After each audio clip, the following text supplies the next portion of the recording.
Next, I would like to explain salvage and rebuilt salvage title. So you'll need to be aware that there are two types of Ohio salvage titles. We have a salvage title and a rebuilt salvage title.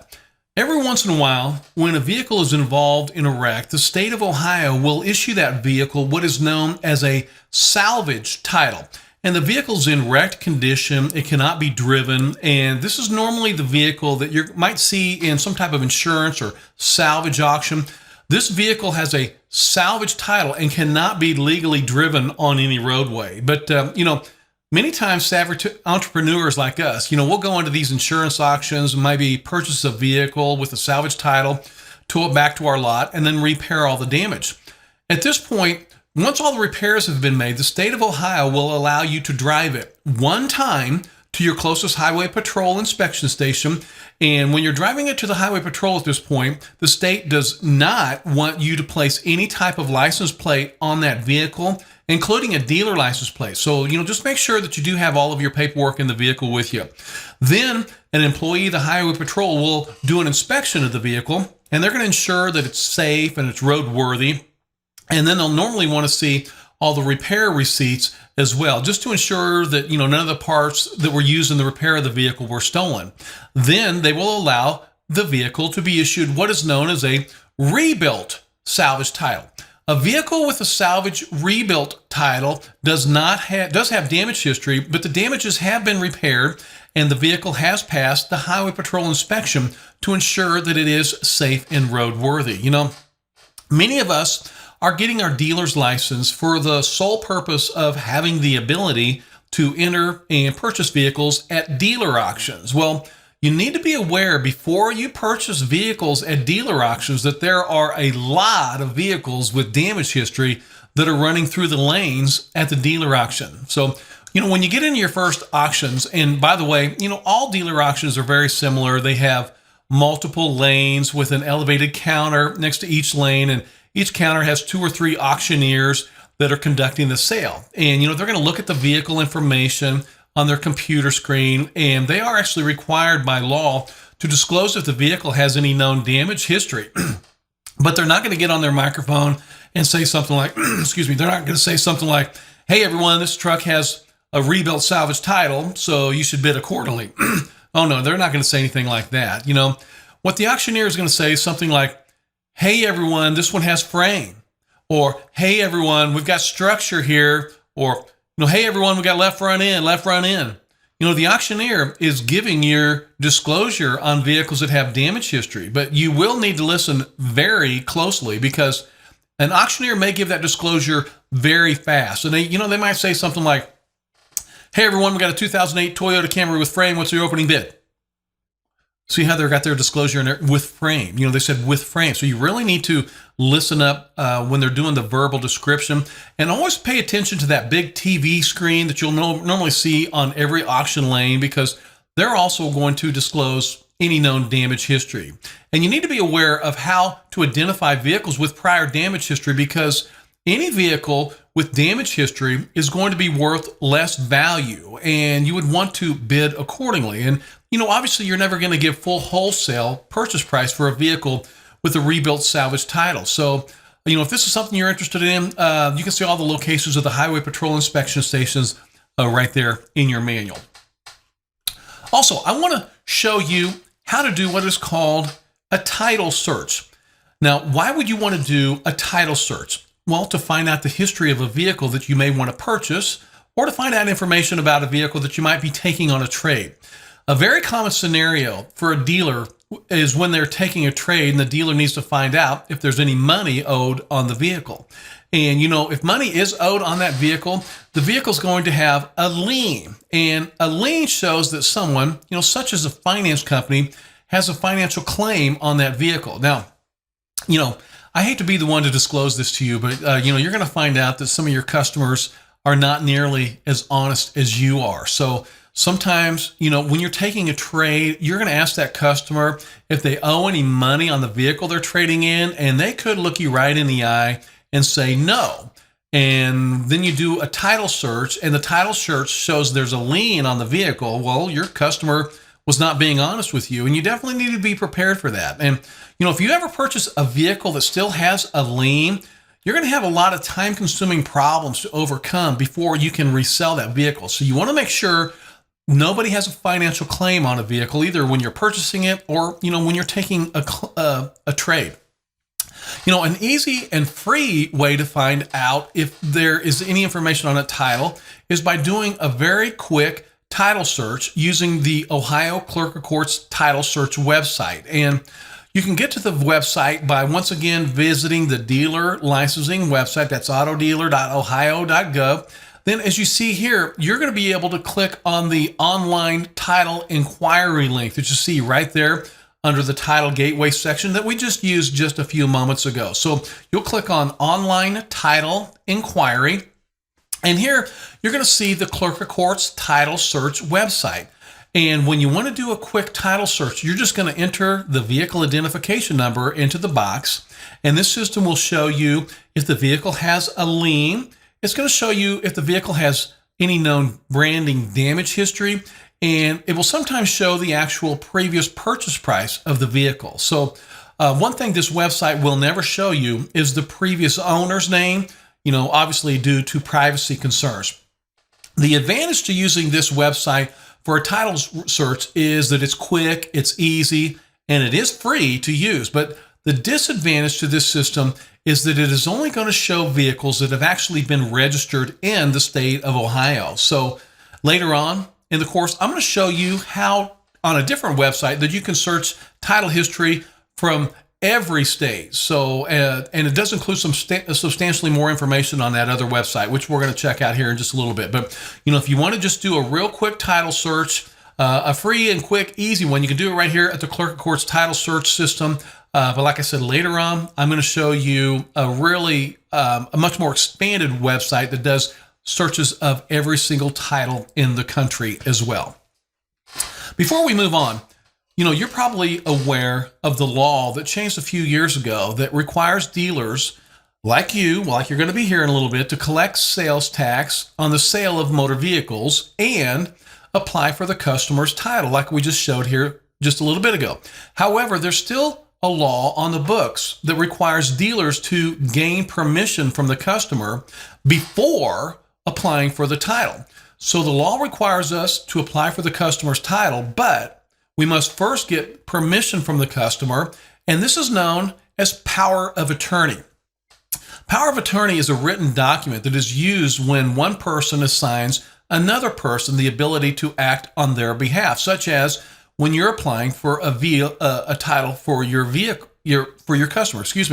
When you are applying for a title for the vehicle you have sold your customer, the customer must sign a notarized power of attorney or dealer assignment, granting your permission to act for them when ordering a new title. So you're going to complete a notarized power of attorney on every transaction, whether it is a separate power of attorney or if it's going to be the dealer assignment form 3772, which I'm going to show you right here. This is our next required document. I want to repeat, this dealer reassignment form is our next required document. And we're going to take a look at this right now. This is form 3772, which is known as our very important dealer reassignment form. So you might also think of this form as a title application for dealers, because it's basically going to allow you to apply for your customer's new title. And remember, this is one of your 3 minimum documents when you order titles through the title gateway. So remember, when we're ordering titles through the title gateway, we need copies of the title, a copy of the odometer disclosure statement, and this dealer reassignment form that you see right here will also need to be uploaded. Okay. Before we start, you need to be aware this form must be completed in its entirety. So if you have a portion of this form that's not applicable, you've got to enter either NA or none. So you're not allowed to leave any spaces blank on this form. They must all be completed. So if you've got a space on this form that does not apply to you or the transaction, then you need to enter NA or, for not applicable, or none. Okay, so one of those 2 words or combinations of letters needs to be entered. So first, you're going to enter the exact day of the sale and the selling price, and make sure these are accurate. Check whether or not the person purchasing the vehicle is a minor.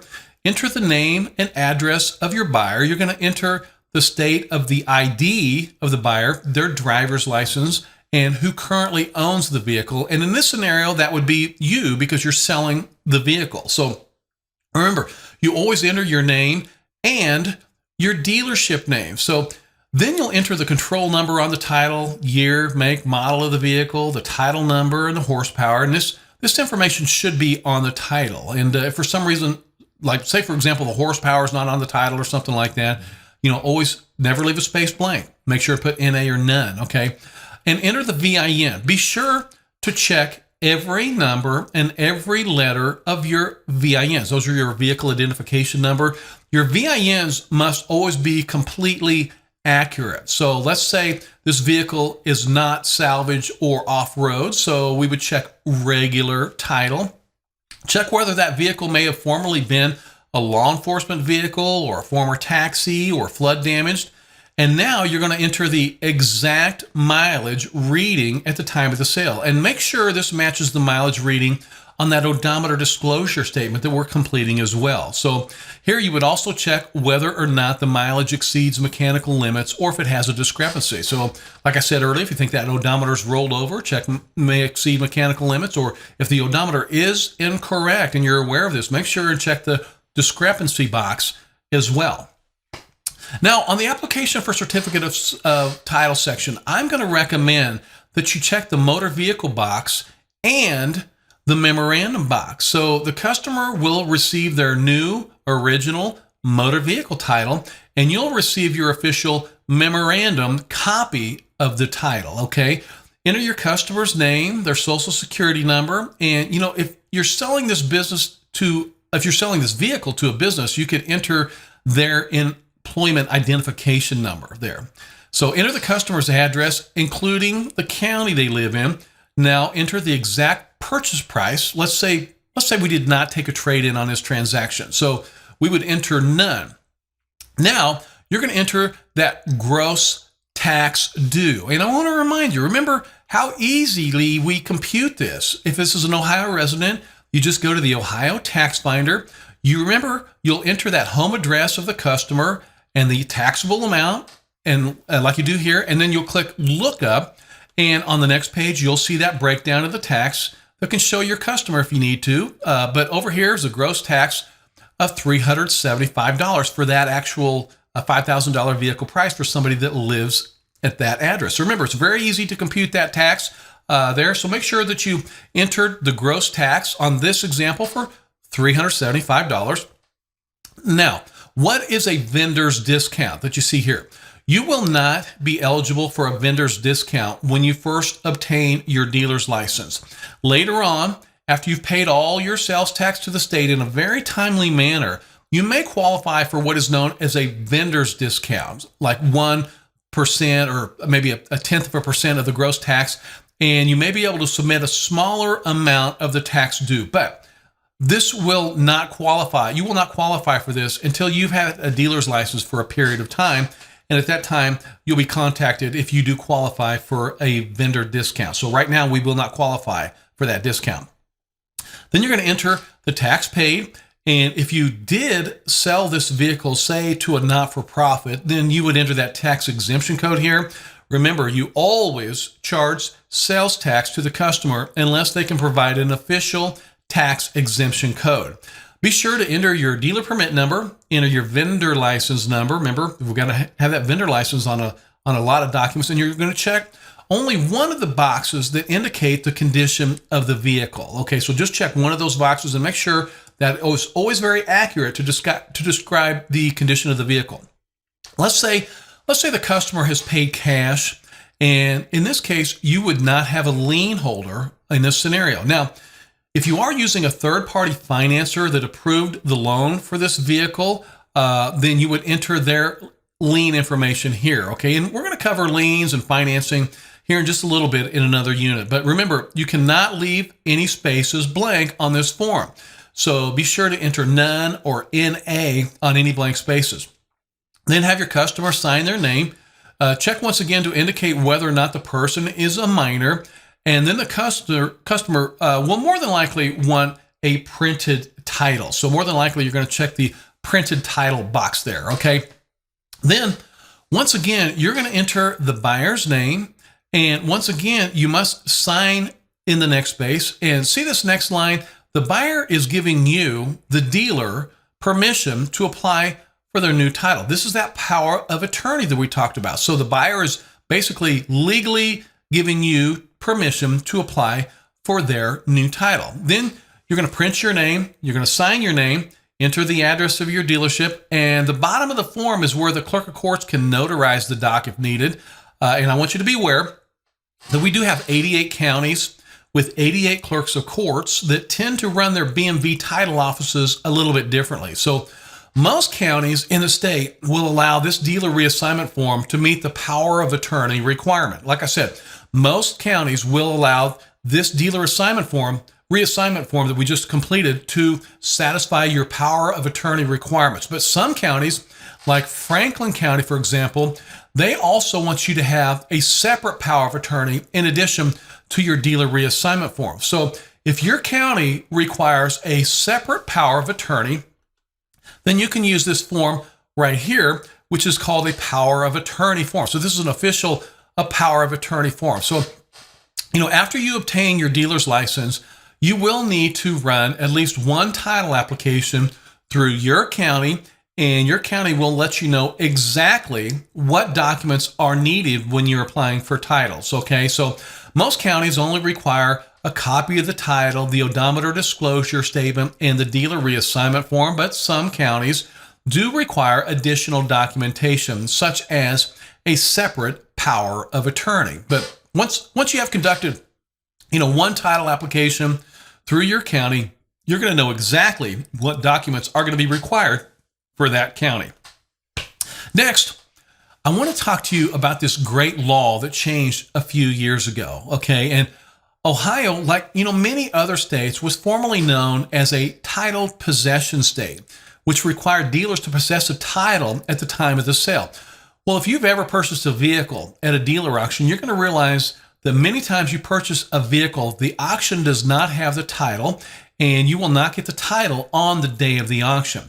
And this could be due to the fact that, perhaps a third-party finance company might have that title, or, let's say, for example, maybe there's some dealership in California that's selling all their vehicles at the Ohio dealer auctions, and after the vehicles are sold, then they'll mail all those titles to the dealer auction, and then the dealer auction would mail the titles to your dealership. So, in the past, when we would purchase a vehicle from a dealer auction and they did not have the title on the day of the sale, we would still have to pay for the vehicle, take the vehicle back to our lot, and we could not have any sales activity on those vehicles, because we didn't have the title in our possession. And we would check our mailbox every single day and day in and day out. And finally, when the title arrived in our mailbox, we had it in our possession, and then we could legally sell the vehicle. Well, thankfully, the state changed the law, and they have created what's called a title defect rescission fund, which allows us dealers to sell a vehicle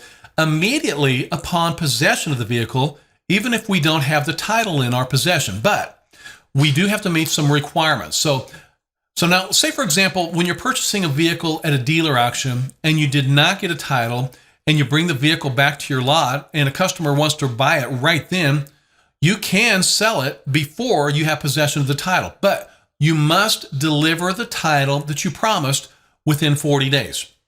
And so what do I mean by delivering the title that you promised? Well, let's say, for example, you tell the customer the vehicle has no damage history, but they receive a rebuilt salvage title. Well, that is not the title that you promised your customer.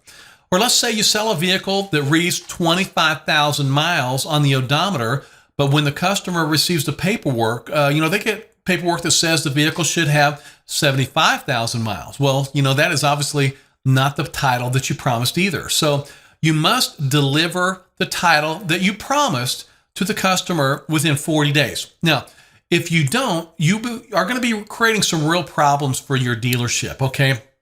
So what happens when you fail to order and deliver a title to the person that you sold a vehicle within 40 days? Well, the state attorney general's office gets involved.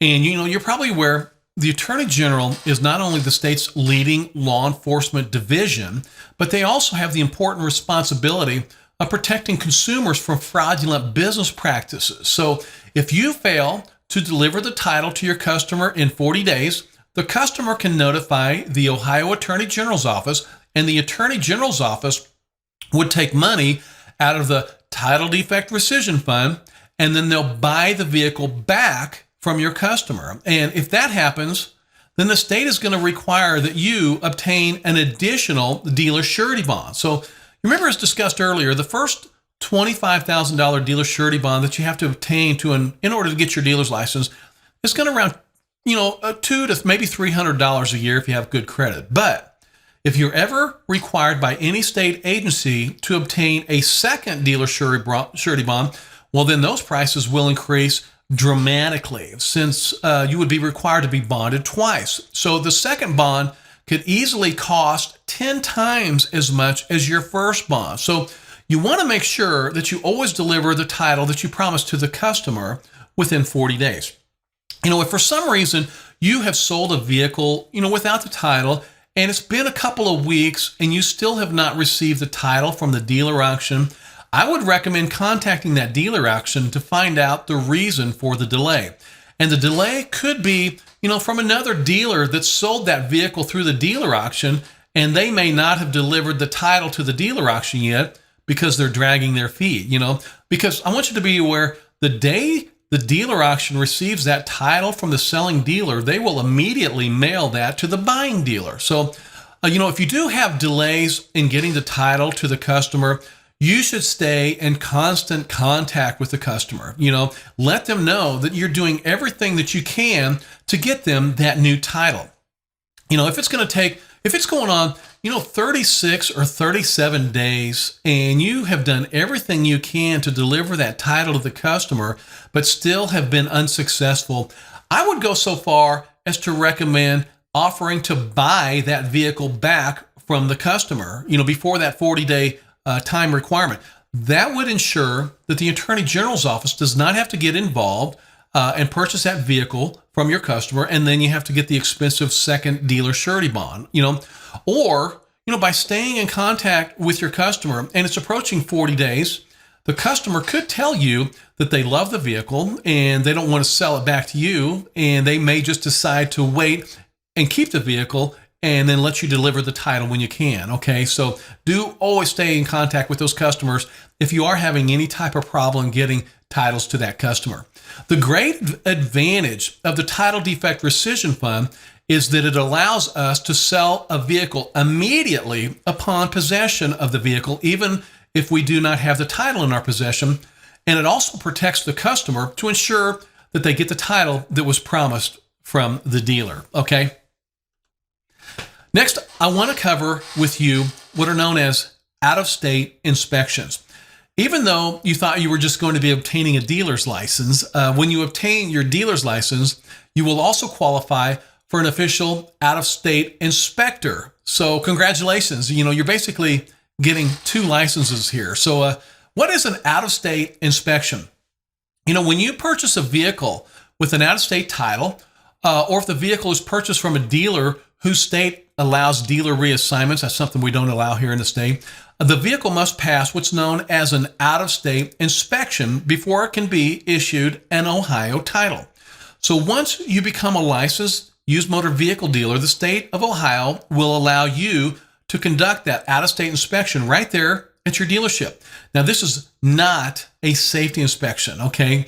Now, you would think that, us being Ohio dealers and you're purchasing vehicles from an Ohio dealer auction, you would normally think that we're going to be purchasing vehicles with Ohio titles, right? No. Well, you're going to find out that is rarely the case. Even when you're purchasing vehicles at Ohio dealer auctions, you're going to be purchasing vehicles with titles from all over the United States on a very regular basis. And there can be several scenarios that could lead to this. For example, you might have an enterprise rental car agency in Dallas, Texas that has 300 cars coming off some big rental program, and they want to sell all 300 vehicles. So rental car agencies sell their vehicles at dealer auctions. But before they decide on what dealer auction to sell all those vehicles at, they're going to do just a little bit of market research. And if they find out that, 1 week vehicles are going a little higher in Ohio dealer auctions as compared to Texas dealer auctions or Georgia dealer auctions or California dealer auctions, they might ship 300 vehicles to the Ohio dealer auctions next week. And one week you might come home with a bunch of Texas titles. And then maybe the next week you come home with a bunch of Georgia titles. And then the week after that, you come home with titles from other states. Well, this will be a very common occurrence. So whenever you purchase a vehicle with an out-of-state title, you must complete an out-of-state inspection form like the one that you see right here, okay? So this is BMV form 4334. You might think of this documentation as basically a VIN and odometer verification. So, the mileage that is recorded on an out-of-state inspection must be taken directly from the vehicle, and it cannot come from like a previous title or a sales document. So you must obtain the original out-of-state title, or a copy of the title is not acceptable, okay? So it's pretty simple to complete this form. You're just going to enter that VIN number, and always remember, make sure that you have every number and every letter correct on that VIN. Otherwise, the computers are going to basically reject it. So you're going to enter the make, the model, the year, the odometer reading. Remember, that's got to be accurate. You're going to enter the owner's information. Then you'll enter your dealer information. And as you can see on the form, you can charge your customer a small fee when completing this form. So if you're taking a trade from a person from another state and they have an out-of-state title, then you can charge the customer to complete this form, and be sure to sign it and date it. This is a required document whenever you have purchased or taken an out-of-state vehicle trade-in. Okay, so giving that running total of those documents. Remember, on every transaction, we're going to have a bill of sale. We're going to have an odometer disclosure statement. If there was a minor involved, we'll have that minor consent form. We're also going to make sure and fill out the out-of-state sales tax exemption form if we sold a vehicle to a person in another state and did not collect sales tax. We're going to have the dealer reassignment form on absolutely every single transaction. And whenever you purchase a vehicle with an out-of-state title, then you must fill out the out-of-state inspection form that you see right here. Hey everyone, let's do our easy Unit 4 review. In Unit 4, we have learned that Ohio sales tax must be collected at the time of the sale.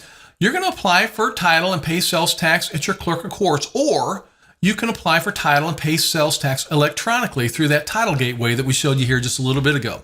Remember, sales tax must be applied to the purchase price, any document fees, any preparation fees, delivery fees, warranties, etc.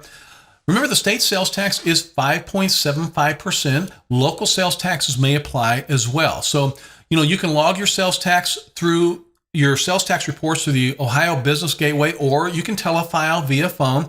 And normally, us as dealers, we will file taxes before the 23rd of the month following the month that you collected sales tax. So that should be the norm since we are large sales tax generators, okay?